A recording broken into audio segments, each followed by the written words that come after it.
I personally believe that my stepfather and my mother, who are both Eastern Stars and Masons, did abuse me a lot as a child so that they can drain my energy, because I was and am just like a bright being. I've always been that way. I've always had a light about me.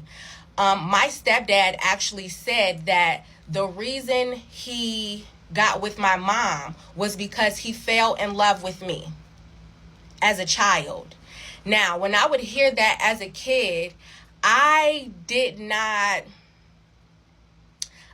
thought it was like, oh, you know, like as your daughter. No, that was never what it was like, because from the time he fell in love with me as a child, I was treated as if I was his woman, and my mother allowed it. Okay?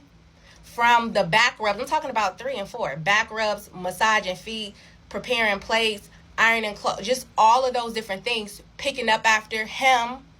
Okay? So I'm just trying to spew out all this information because God is just like throwing it. And these are a bunch of random facts about Eastern Stars Masons, but I want y'all to know my experience, because I know somebody out there experienced it, and I know it won't make sense to a lot of people, but the people it makes sense to, good for you, baby. We are here together.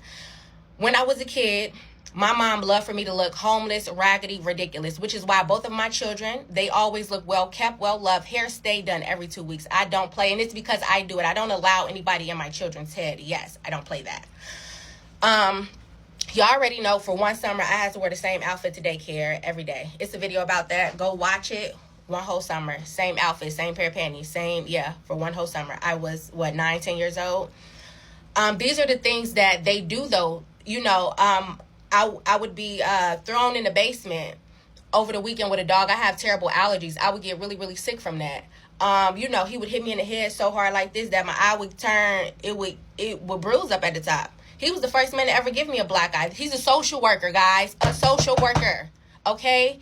And two things can be true about the same person, because every other person will have a different perception of him because of the kind of person that he puts himself out there to be. Okay? I talked to people who said, man, I didn't even know he cursed. He cursed? This man is crazy. You talk about cursing? Cursing ain't even half of the foolery. Cursing, and the thing is, I'm glad that certain people see my videos and they don't feel like I'm like crazy and that they believe it. They like, dang, I knew something crazy was going on in the house because they seem weird. But then there's people who are just like, I'm probably projecting, but I know that there's people who, because of who he presented himself to be all of these years, and because of who they groomed other people to perceive me to be, you know, like, she's a liar. It's crazy. They call me a liar all my life. All you do is lie. All you do is lie. All you do is lie. Yo. So then when I grow up and people see me as an adult, they'll look at me and be like, well, you know, she lied throughout childhood. Her parents said she lied. But do y'all know what they was doing to me? They were abusing me. And it wasn't even that I was lying. They wanted to put that perception out there, and they wanted to even implant that in my own brain so that I perceive myself as a liar, so that I question my own experience, so that I don't believe what I went through, because, Diamond, all you do is lie. All you do is lie. So it's things like that. I'm going to pause right here because I got something else to say.